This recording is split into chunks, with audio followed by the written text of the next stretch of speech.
Right. So Miles O'Grady, he was sick in bed. Okay, he was suffering from an illness, of course. He was off duty, and he went to the aid of the residents of Nerrigundah, where the old store was being held up by some bushrangers in those days. He was shot by those bushrangers and died as a result of that shooting. And I believe those bushrangers were later captured and hung. Most police, Batemans Bay, Maruya, Badalla, Narooma, they're all aware of what this memorial stands for and why it's here.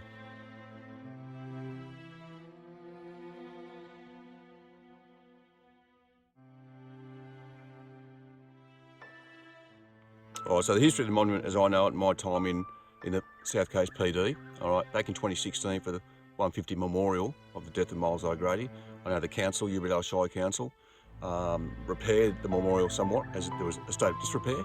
So we had that memorial service back in 2016. Following the fires, 2019-2020, once again, it was left in a state of destruction. And again, the Eurobodalla Shire Council has come to the aid of police and the memorial in terms of restoration for the Miles O'Grady memorial.